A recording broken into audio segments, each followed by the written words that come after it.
YS జగన్పై హత్యాయత్నం పిరికి పందుల చర్య అని పెదకూరుపాడు శాసనసభ్యులు నంబూరు శంకర్రావు అన్నారు. కేవలం సీఎం జగన్ కు ప్రజల్లో ఉన్న ఆప్యాయత వల్ల వస్తున్న జనాదరణను తట్టుకోలేక ఈ దుశ్చర్యకు పాల్పడ్డారని ఆగ్రహం వ్యక్తం చేశారు. సమయం చూసి విద్యుత్ లేని సమయంలో ప్రీ ప్లాన్డ్ గా సీఎం జగన్ పై ప్రతిపక్షాలు దాడి చేయించారన్నారు.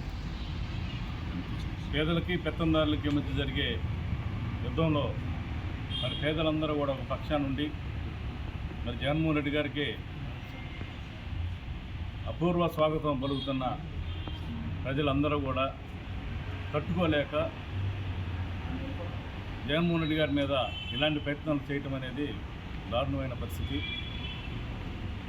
కరెక్ట్గా ఈ టైంలో వైర్లు హైట్ తక్కువ ఉన్న చోట కరెంటు తీసేస్తారు అనే ఆలోచనతోటి కరెంటు లేకుండా ఉన్న సమయంలో ఒక స్కూల్ బిల్డింగ్లో నుంచి ఇలాంటి పిరికిబంద చేష్టలు హత్యా ప్రయత్నం చేయడం అనేది నిజంగా ప్రతిపక్షాలది పిరికిబంద చర్యలాగా భావిస్తూ ఉన్నాం. పైపెచ్చు మరలా ఇప్పుడు కొంతమంది కామెంట్స్ కోడికత్తి అని మాట్లాడుతూ ఉన్నారు. కోడికత్తి అదే జస్ట్ కొంచెం దిగితే ఆయన ప్రాణం పోయేది, ఇదే కంటి మీద తగిలితే కన్ను కూడా పోయేది.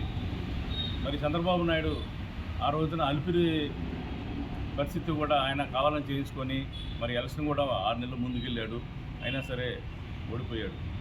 సానుభూతి పొందాలనేది ఎప్పుడు కూడా చంద్రబాబు రాజకీయం తప్పితే ఇప్పుడు సమయానికి అనుగుణంగా పొత్తులు పెట్టుకోవాలి, సమయానుగుణంగా పార్టీలు మారాలి, పార్టీలతో పొత్తులు పెట్టుకోవాలని చూసేది చంద్రబాబు తప్పితే జగన్మోహన్ రెడ్డి గారు కాదు. జగన్మోహన్ రెడ్డి గారు ఎప్పుడు కూడా సింగిల్గానే వెళ్తూ ఉన్నాడు.